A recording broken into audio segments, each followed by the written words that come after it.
Hello friends, मेरा नाम है विक्की सहरावत। और अभी फ़िलहाल पाकिस्तान में क्या हुआ है कि जो नेशनल ग्रिड है इनकी, उसमें बहुत ज़्यादा फ्रिक्वेंट ब्रेकडाउन्स हो रहे हैं। और ये जो हो रहा है क्योंकि जो पाकिस्तान है उसमें रिसोर्सेज की कमी की वजह से, क्योंकि जो इनके जो प्लांट्स है वो चलते हैं ऑयल एंड गैस पे, तो वो उसकी कमी होने के कारण और पाकिस्तान की जो सिचुएशन है अभी फ़िलहाल वो हैविली डेट में है, तो उसकी वजह से इसका इम्पैक्ट इन पावर ग्रिड्स पे भी आ रहा है। और हम देखते हैं कि जो इन्वेस्टमेंट है और जो पावर लाइंस है वहाँ पे जो इन्वेस्टमेंट की गई है पाकिस्तान के द्वारा इंफ्रास्ट्रक्चर पर, वो भी बहुत ही कम है। तो इस वजह से जो पाकिस्तान सफ़र कर रहा है, तो क्या हुआ है कि पाकिस्तान में जो पॉलिटिकल और इकोनॉमिक क्राइसिस तो चल ही रही है, तो क्योंकि पैसा है ही नहीं पाकिस्तान के पास, तो पाकिस्तान के पास पैसा है ही नहीं।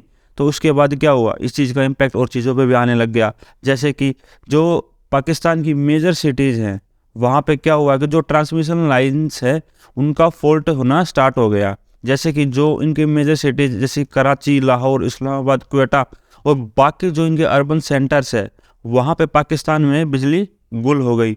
अब गुल हो गई तो उसके बाद क्या हुआ, जो लोग थे वो परेशान होने लग गए। अब परेशान तो जायज़ सी बात है कि एनर्जी हर चीज़ के लिए बहुत ही ज़्यादा रिक्वायरमेंट होती है।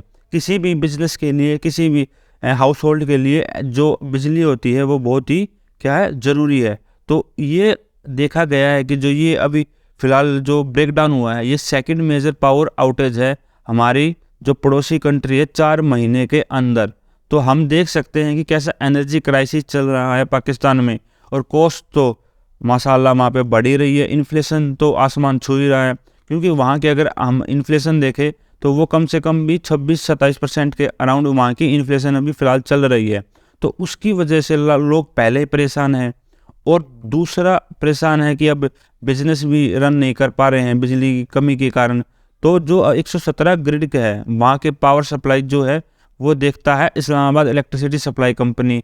तो वहाँ की जो बिजली है वो सस्पेंड की जा चुकी है। तो उसकी वजह से जो ये मेजर अर्बन सेंटर्स हैं, क्योंकि क्या है कि जो अर्बन सेंटर्स हैं उनको ज़रूरी है, रिक्वायरमेंट ज़्यादा होती है बिजली की बाकी रूरल एरियाज़ के मुकाबले में। और जो ये IESCO है ये प्रोवाइड करती है इलेक्ट्रिसिटी इस्लामाबाद, रावलपिंडी, अटोक, झेलम, चकवाल और जो POK का पार्ट है वहाँ पे भी ये सप्लाई करती है। और फिलहाल वहाँ की सप्लाई क्या कर दी गई है, सस्पेंडेड कर दी गई है। तो क्या हुआ है कि जो इसका कारण है वो ये बताया जा रहा है कि सुबह जो 7:34 के टाइम पे जो नेशनल ग्रिड थी उसकी जो फ्रीक्वेंसी थी वो कम होनी स्टार्ट हो गई थी। और धीरे धीरे करके क्या हुआ, ये ब्रेकडाउन वाइड स्प्रेड हो गया। और इसकी वजह से सभी जितने भी अर्बन सेंटर्स है वहाँ पे ये चीज़ फैलती चली गई। तो अभी इसका जो रेस्टोरेशन का काम है ग्रिड स्टेशन का, वो फिलहाल अभी चल रहा है। तो अभी फ़िलहाल कुछ ही ऐसे ग्रिड हैं जहाँ पे सप्लाई स्टार्ट की गई है, उसमें कुछ इस्लामाबाद और पेशावर के सप्लाई सेंटर्स या कंपनीज़ हैं जिन्होंने ये चीज़ स्टार्ट की है अभी फ़िलहाल। तो जो पाकिस्तान के एनर्जी मिनिस्टर हैं उन्होंने ये बोला है कि जो ये ब्रेकडाउन हुआ है ये कोई मेजर ब्रेकडाउन नहीं है। ऑब्वियस सी बात है कि पाकिस्तान की बात पे विश्वास करने का कोई फ़ायदा तो है नहीं। वो ये मेजर होगा तो भी ये उसको माइनर ही बताएंगे। जब अर्बन सेंटर्स जो मेन अर्बन सेंटर्स हैं वहाँ पे बिजली चली गई है तो इसका मतलब वो मेजर है या माइनर है, आप लोग समझ सकते हो। तो पावर जो जनरेशन सिस्टम है वो टेम्परेली क्लोज कर दिए थे इन्होंने रात को, क्योंकि अभी सर्दियों का टाइम चल रहा है। तो इन्होंने क्या किया कि रात को जो ये सिस्टम थे उनको क्लोज कर दिया, ताकि क्या होता है रात को जो इलेक्ट्रिसिटी डिमांड होती है वो कम हो जाती है। तो उसकी वजह से इन्होंने क्लोज कर दिया। सुबह इन्होंने जब उसको स्टार्ट किया, स्टार्ट करने के बाद देखा तो जो फ्रिक्वेंसी की वेरिएशन है और जो वोल्टेज फ्लक्चुएशन है वो देखा गया तो वो बहुत कम आ रही थी। उसके बाद क्या हुआ, धीरे धीरे धीरे करके सारी चीज़ें शट डाउन होती चली गई। तो जो इन्होंने एक्सपेरिमेंट किया था रात को वो सुबह इनको भारी पड़ गया।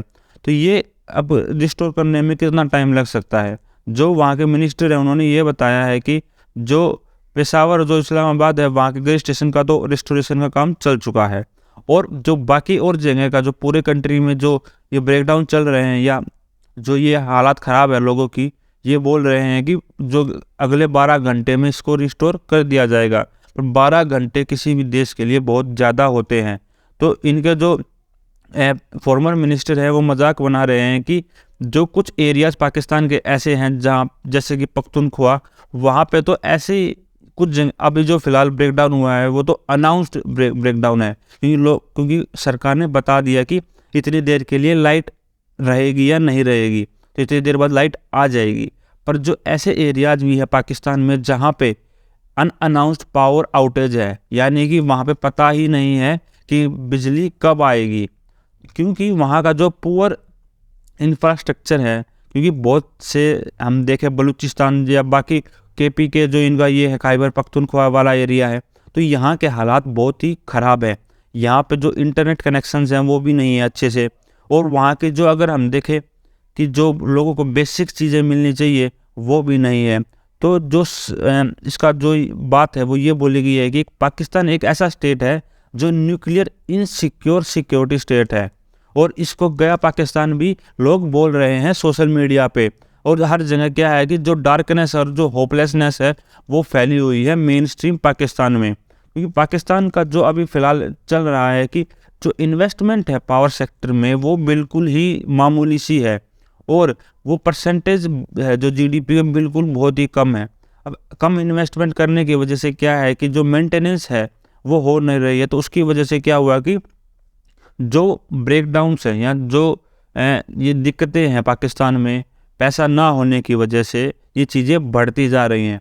और जो पाकिस्तान का जो ये पावर सेक्टर है ये ज़्यादातर चलता है इंपोर्टेड फ्यूल पे, और हमने देखा है कि जो ग्लोबल सप्लाई है अभी फ़िलहाल जो रशिया यूक्रेन वॉर चल रही है उसकी वजह से, और जो पेंडेमिक है उसके बाद से जो डिमांड का एकदम से सर्ज हुई है, जो एकदम से डिमांड बढ़ी है ग्लोबली, तो उसकी वजह से क्या हुआ है कि जो सप्लाई चेन है वो बिल्कुल एक तरीके से मंदी हो गई है, और जो प्राइसेस हैं फ्यूल के वो बहुत ज़्यादा बढ़ गए हैं। तो उसकी वजह से जो पाकिस्तान एनर्जी इंपोर्ट करता है उसकी कॉस्ट बहुत ही हाई हो चुकी है। तो और पाकिस्तान की जो रुपी है उसकी भी कीमत बहुत ही गिर चुका है, और जो डॉलर है वो क्या स्ट्रेंथन होता जा रहा है। तो इसकी वजह से जो पाकिस्तान है बहुत सारी दिक्कतों का सामना कर रहा है, और उसकी वजह से जो बेचारी पब्लिक है वो सफ़र कर रही है और डेली बेसिस पे।